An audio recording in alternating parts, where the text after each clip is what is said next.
Oi, turma. Do livro Edificando a Nação sobre Bases e Valores, Nídia Regina Limeira, André de Souza Costa.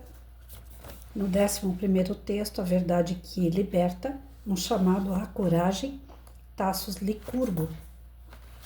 Na sexta parte, a Igreja e a transformação da sociedade. A Igreja tem um papel fundamental na vida pública, especialmente em tempos como os nossos, em que ideologias progressistas e comunistas tentam apagar valores cristãos e desestruturar a sociedade. Imagine um bairro tomado pela violência, pela pobreza e pela desesperança. Agora imagine que uma igreja local decide agir, oferece cursos profissionalizantes e organiza eventos comunitários. Aos poucos, aquele lugar começa a mudar. Não é mágica, é o impacto de uma igreja que entende sua missão de transformar vidas, enquanto o comunismo promete igualmente a entrega, opressão. A Igreja promove justiça, compaixão e verdade, valores que moldaram civilizações inteiras ao longo da história. Muitos questionam se a Igreja deve se envolver na política, alegando que ela deveria se limitar às questões espirituais. Mas será que faz sentido separar a fé e a vida pública? A Bíblia nos mostra que a mensagem cristã sempre teve implicações sociais e políticas. Jesus falou sobre justiça, amor e compaixão, valores que influenciavam diretamente a organização da sociedade. Quando a igreja se omite, ela abre espaço para que ideologias contrárias, como o comunismo ou o progressismo, avancem. Essas ideologias sempre atacam a família, a vida e a liberdade religiosa, pilares que a igreja tem o dever de defender. Vamos mais uma vez aqui trazer como exemplo o aborto. Imagine que uma lei esteja sendo discutida para legalizar o aborto em todas as fases da gravidez. A igreja pode simplesmente ficar neutra? Claro que não. Defender a vida é fidelidade aos princípios cristãos. Ademais, defender a verdade com a coragem é essencial, mesmo que isso signifique enfrentar oposição. A Igreja deve promover políticas que respeitem a dignidade humana, como iniciativas de apoio às mães solteiras e programas para fortalecer o casamento. Diferente do comunismo, que destrói a estrutura familiar em nome do coletivo, a Igreja busca restaurar a dignidade de cada pessoa. Além disso, dialogar sem abrir mão dos princípios é fundamental.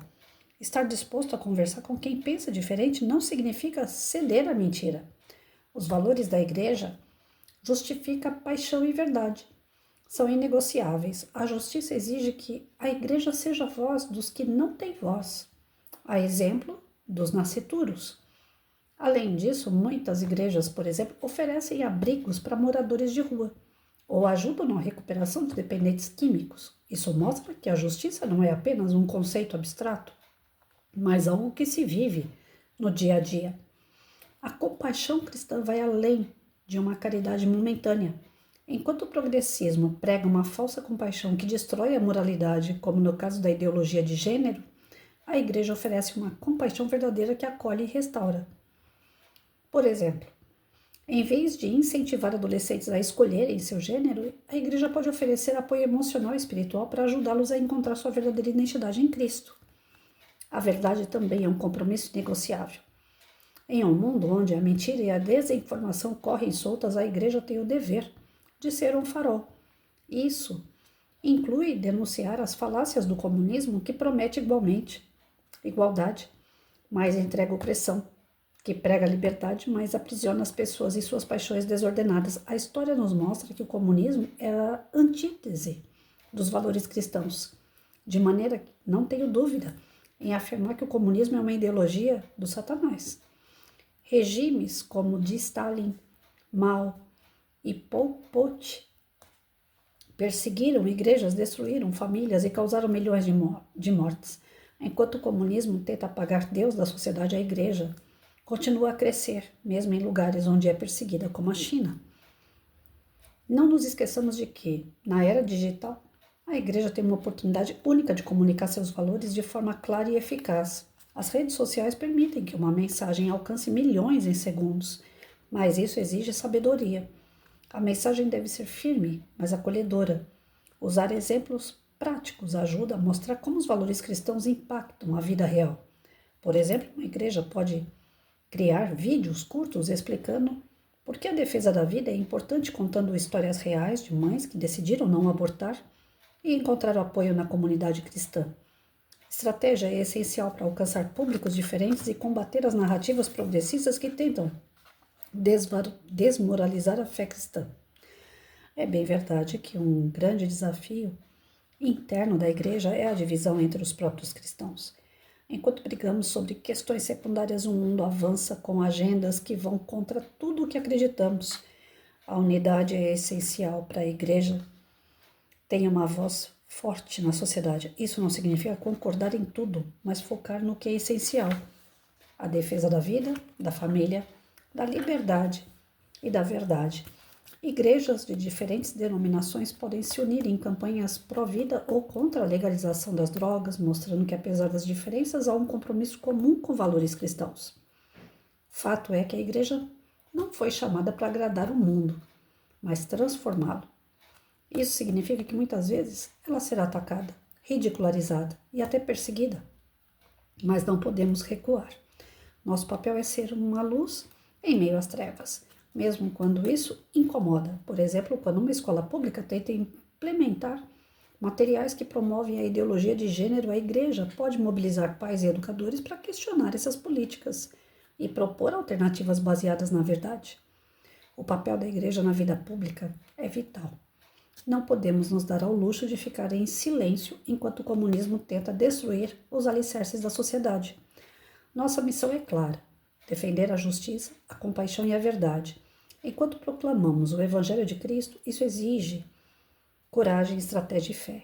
O comunismo pode tentar apagar a luz, mas a igreja sempre será o farol que ilumina e transforma a sociedade. Olha, gente, nessa questão de igreja ou religiões, seja ela a placa que for, se envolver diretamente na política, eu não sou muito a favor, né? E vou explicar por quê.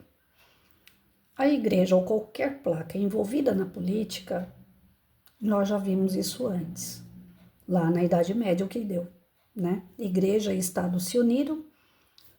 O que a igreja fazia, eu estou dizendo de um tipo de igreja, né? Mas isso pode acontecer com qualquer outra. Então, o exemplo do passado serve para a gente ter um pezinho, né? Como é que eu posso usar a palavra? Um pezinho de cuidado, para não acontecer novamente o que aconteceu no passado. Então, assim, igreja e Estado juntos. O que a igreja fala, o Estado apoia em lei, e se você não fizer o que a igreja quer, o Estado te pune. Acaba a liberdade.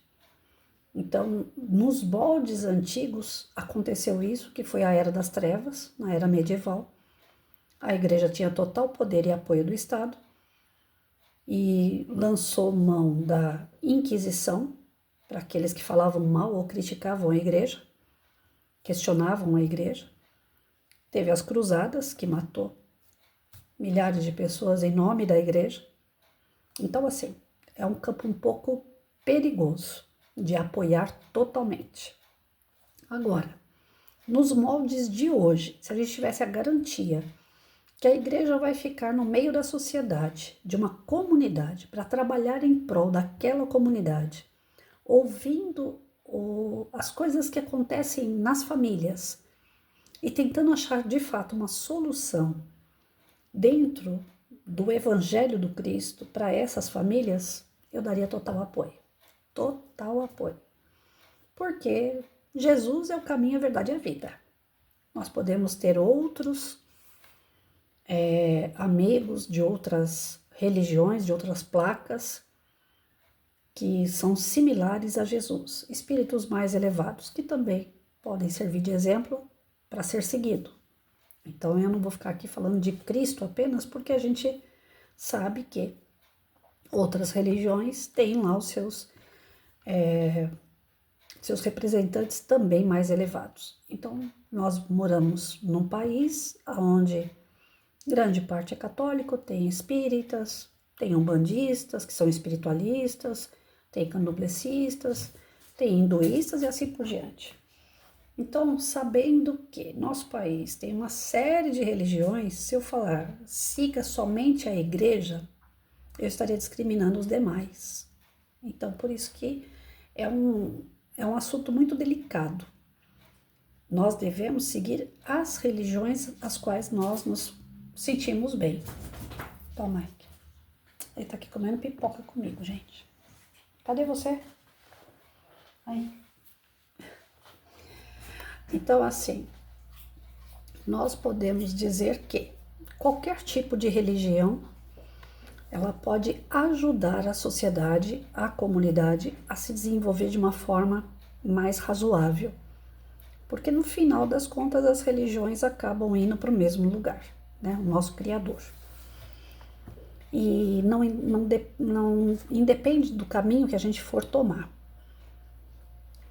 Agora, quem faz parte da religião começa a se infiltrar na política ou vice-versa, eu acho um tanto quanto perigoso. Então, por exemplo, ele deu aqui, se uma escola está falando de transgênero para crianças de 11 anos, né? Poxa, é um assunto muito forte para a criança. Eu não acredito que a igreja deva tomar atitude, mas os pais estarem de olho o que acontece dentro da igreja e eles mesmos se organizarem e tomarem uma atitude perante a escola. Então, a igreja se infiltrar na escola e tomar uma atitude ou passar a fazer os seus cultos, né, as suas palestras, os seus encontros, mediante uma ocorrência dentro de uma escola, não sei até onde isso seria bom. Não sei mesmo. Pela nossa própria história, a igreja ela tem que se limitar a fazer a parte moral, trabalhar a moral, e ela não pode ser calada. Então, nesse ponto, eu dou 100% de apoio. E eu tenho visto alguns padres, alguns pastores serem perseguidos, inclusive na internet. Eles não podem colocar o que eles acreditam mediante o evangelho que eles estudam, que eles são crucificados como pessoas que estão ali excluindo, sendo preconceituoso, discriminando pessoas. E sendo que esse lado progressista e comunista, eles não unem ninguém. Eles são eles é que excluem pessoas, eles é que fazem pessoas ficarem contra pessoas, né? A gente vê que o branco fica contra o negro, a mulher fica contra o homem, o homossexual contra o hétero, a criança contra o adulto, a mulher contra o esposo. Então, assim, eu creio que comunista e progressista são duas vertentes muito extremas que podem gerar o caos na nossa sociedade.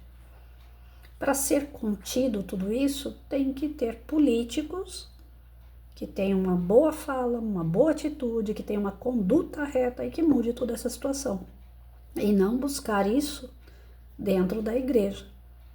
Porque eu acho assim que eu, pelo menos, né, não sei se eu estou falando correto ou não, mas eu acredito que seja uma forma suja de alcançar votos para alguém. Uma vez foi a primeira decepção que eu tive com a Igreja Católica. Eu amo a Igreja Católica e eu não tenho nada contra ela, mas assim, eu digo que eu tive uma decepção porque eu era ratinha de igreja. E aí, numa missa, o padre simplesmente parou a missa e falou assim: gente, nós precisamos nos unir, né? A nossa comunidade está precisando de casas e tem um terreno próximo daqui que a prefeitura não vende, não dá, não faz nada com esse terreno, a gente não acha quem é o dono, ele está abandonado. Então, que tal a gente juntar todo mundo e ir lá e tomar esse terreno, né? E aí eu fiquei muito frustrada mesmo. Eu falei, eu não acredito no que eu acabei de ouvir, né? No meio de uma missa, a missa estava assim com centenas de pessoas, a igreja era grande, e o padre envolvido com a questão do sem terra. Então, assim, hoje a direita faz um livro mediante esse livro, fala que a igreja pode apoiar a política, mas é na visão da direita, né? E se for da esquerda? E os padres da esquerda também apoiarem? Já pensou quanto de terra que não vai ser surrupiada aí, né? Que a esquerda é ótima nisso, em pegar terras que não são delas, né? E o padre ali com a voz no microfone, ele consegue mexer com aquela comunidade de forma que eles vão invadir um terreno. Então, assim, eu acho um campo muito delicado. Vocês estão vendo que eu estou falando até que gaguejando, procurando a melhor palavra, porque não é fácil falar sobre isso. Não é fácil. É muito complicado. Vendo pela vertente da direita, seria tudo romântico, seria tudo lindo, né? A igreja fala dos seus valores, dos seus princípios, mediante Cristo, parabéns, ótimo. Mas a gente sabe que não é só isso. E pode haver o reforço tanto da igreja do lado da direita como do lado da esquerda, depende de quem tiver no poder. A igreja que eu falo assim, a placa, né? Placa religiosa. Eu comecei a dar as palestras como espírita e uma certa palestra que eu estava dando veio aquela vontade de falar algo de política. Algum exemplo que eu estava dando e aí veio assim e travou. Por quê? A própria espiritualidade, eles mostram pra gente que o caminho não é esse. Que cada macaco tem que estar no seu galho. Eu não posso utilizar um espaço religioso para procurar votos para determinado tipo de político. Porque quando você fala, como eu ia falar, né, de algo que estava ruim, certamente eu ia induzir as pessoas a não querer aquilo porque estava ruim. E aí elas vão para o outro lado, que não está tão ruim. Pelo menos que não chegou no grau que estava esse que eu ia falar. E aí fica aquela coisa, a doutrina espírita, ela é antipartidária, ela não toma partido. O espírita pode ter partido. Eu, Patrícia, posso votar e devo votar. Eu sou cidadã. Antes de ser espírita, eu sou cidadã. Eu tenho que votar. Mas eu não posso utilizar dentro da casa espírita o ambiente para trazer votos ao partido A, B ou C. Então, assim como a doutrina nos coloca nessa condição de que cada um tem que buscar o seu caminho, as outras placas de igreja também precisam entender isso. Porque ora o poder está na mão da direita, ora o poder está na mão da esquerda, ora está no centro. E dependendo de quem tiver no poder, os espíritas vão ser caçados, por exemplo, né? Se entrar de novo a parte da Inquisição, a parte dos questionamentos em relação aos conceitos bíblicos. Então, assim, é muito perigoso essa área. Então, eu acho que cada um tem que fazer a sua parte. A igreja pode fazer a parte social, ela pode fazer a parte da ajuda familiar, né? A parte econômica, daquelas famílias que têm mais dificuldade, ela pode tentar ajudar aqueles que têm um problema de saúde, mas ela se envolver diretamente com a política é um terreno um pouco perigoso. Eu não concordo.